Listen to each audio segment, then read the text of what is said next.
আমার নাম মোহাম্মদ মঞ্জুর আলম সুমন। আমি নোয়াখালী জেলা যুব দলের সভাপতি, জাতীয়বাদী যুব দল কেন্দ্রীয় কমিটির সহ সভাপতি। বেগমজা থেকে আমি উপজেলার নির্বাচন করেছি দানাশিস প্রতীকে। তো ইনশাল্লাহ খুব ভালো ঈদ উদযাপন করেছি। এই কারণে ভালো বলছি, কারণ আমরা তো গত 17 বছর ঈদ উদযাপনে করতে পারিনি, ঈদে এলাকায় থাকতে পারিনি এবং খুব কষ্ট করে চুরি করে ঈদের নামাজ পড়তে হয়েছে। তা আজকে আমরা একটা গণতান্ত্রিক পরিবেশের মাধ্যমে বাংলাদেশ জাতীয়তাবাদী দল সরকার গঠন করেছে। আমাদের নেতা তারেক রহমান দেশের প্রধানমন্ত্রী হয়েছে। আমরা মনে করি ওনার অক্লান্ত পরিশ্রমের চেষ্টা ঈদ উদযাপন করতে পেরেছে। বর্তমান রাজনৈতিক পরিস্থিতি নিয়ে আপনার দলের অবস্থান কি? আমার দলের অবস্থান অত্যন্ত ভালো।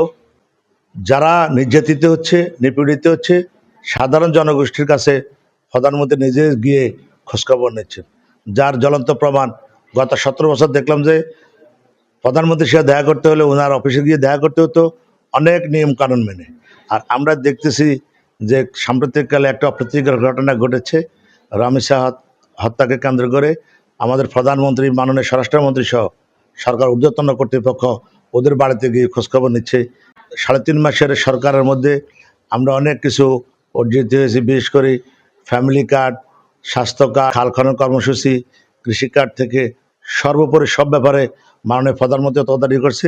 দেশের মানুষের সন্তুষ্ট, আমরা সন্তুষ্ট। জনগণ বিএনপির উপর আস্থা রাখতে পারবে তো ইনশাআল্লাহ? ইনশাআল্লাহ জনগণ বিএনপির উপর আস্থা রেখে আসছে এবং আছে এবং রাখবে। আচ্ছা, তরুণ প্রজন্মের প্রতি আপনার মেসেজটা কি? যারা তরুণ প্রজন্মের প্রতি মেসেজ হলে মাননীয় প্রধানমন্ত্রীও তরুণ থেকে একটু বার্ধক্যের দিকে যাচ্ছেন। আর যে সরকার গঠন হয়েছে, এই সরকারের মন্ত্রী পরিষদের প্রায় অর্ধেকেই তরুণ মাননীয় মন্ত্রী প্রতিমন্ত্রী করা হয়েছে। তো আমি মনে করি তরুণ সমাজও এই ব্যাপারে খুব খুশি। তারপর আমরা শঙ্কিত দুই একটি কারণে, কারণ গত 17 বছর প্যাচেস্টের আমলে খেলাধুলা ছিল না, কিশোর গ্যাং তৈরি হয়েছে। ইন্ডিয়া বর্ডার দিয়ে প্রচুর পরিমাণ মাদক সামগ্রী আসার কারণে দেশে আজকে মাদকে সয়লাভ।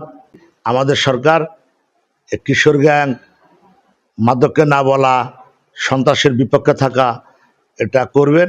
এটা হলে ইনশাল্লাহ তরুণ সমাজ, দেশবাসী শতভাগ এই দলের প্রতি আস্থা রাখবে। আপনি তো জেলা রাজনীতির বাইরেও কেন্দ্রীয় রাজনীতির সাথে জড়িত। আপনি একজন কেন্দ্রীয় নেতা হিসেবে বিএনপির উন্নয়ন এবং আগামীর অগ্রযাত্রার রোডম্যাপটা কি? বিএনপির উন্নয়ন অগ্রযাত্রার ব্যাপারে তো আমাদের নির্বাচন ইশতেহারে আমরা দিয়েছি। তার আগে আমাদের নেতা, দলের চেয়ারম্যান তারেক রহমান সাহেব 31 দফা কর্মসূচি দিয়েছেন। সেখানের মধ্যে এমন কোনো কিছু নাই, মানে আপ টু বটম সব ব্যাপারে, দেশের ব্যাপারে সে 31 দফার মধ্যে উল্লেখ আছে। আমি মনে করি দেশবাসী সন্তুষ্ট এবং আমাদের ভাবনাও যে যেন যে কথা দিয়েছেন প্রধানমন্ত্রী, সে কথা পালন করার জন্য উনি নিরলস পরিশ্রম করে যাচ্ছেন। ইনশাল্লাহ মাত্র 3.5 মাসের সরকার, আমরা যে টার্গেট আমাদের প্রধানমন্ত্রী এটা পূরণ করবে, দেশবাসী খুশি হবেন।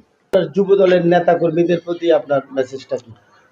আমার মেসেজ, তারা সৎপথে চলে, সন্ত্রাসের বিপক্ষে থাকে, মাদকের বিপক্ষে থাকে এবং যুব সমাজ যেন কোনো প্রকারে অন্যায় কাজের সাথে যদি লিপ্ত না হয়, কারণ যুবকরাই দেশ গড়বেন।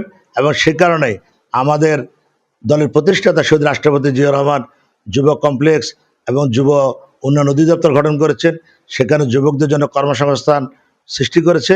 তা আমি যুব দলের সভাপতি হিসাবে আমি মনে করি কর্মসূচিগুলি এগুলি পালন করে, আর যেন আমরা কোনো সন্ত্রাস চাঁদাবাদের মধ্যে যেন যুব সমাজ জড়িয়ে না পড়ে, সে ব্যাপারে আমার উদারত আহ্বান থাকবে। কথা বলেছি নোয়াখালী জেলা যুব দলের সভাপতি ও কেন্দ্রীয় যুব দলের সহ সভাপতি মঞ্জুর আজিম সুমনের সাথে।